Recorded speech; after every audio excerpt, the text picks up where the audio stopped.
Hello everyone, and welcome to another installment of Museum Monday. We're here in the heart of Gettysburg National Military Park in the Gettysburg Museum of the American Civil War to talk about another artifact in the collection of the park that you can come and see when you visit.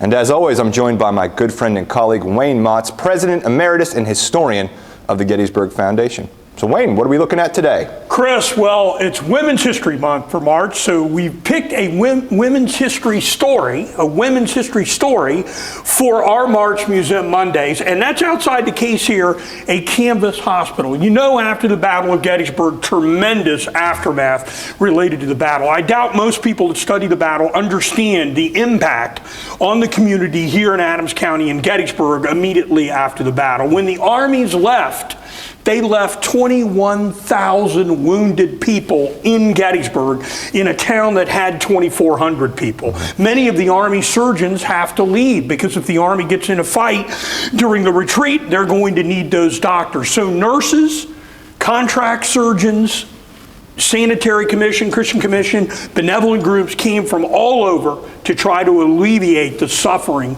of those men who were dying wounded here in Gettysburg at over 100 some field hospitals.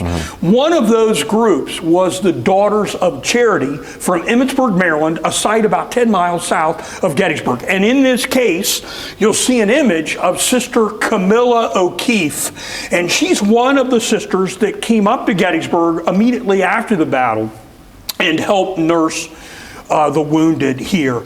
The sisters got here on July 5th, a small group of them, and they worked mostly out of the McClellan, which is now the Gettysburg Hotel.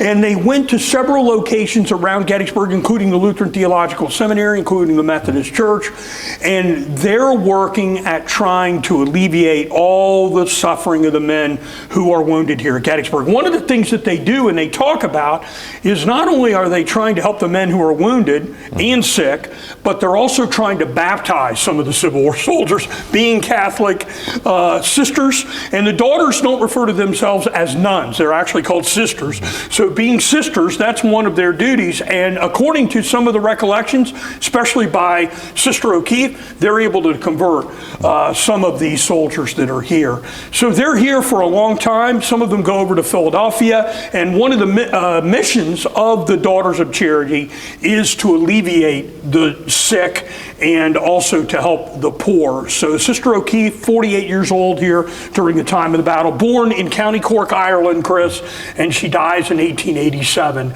Just one of the many, about 40 of the sisters from Emmitsburg eventually came here and worked. But there are many women nurses here at Gettysburg immediately after the battle, and this is just one group.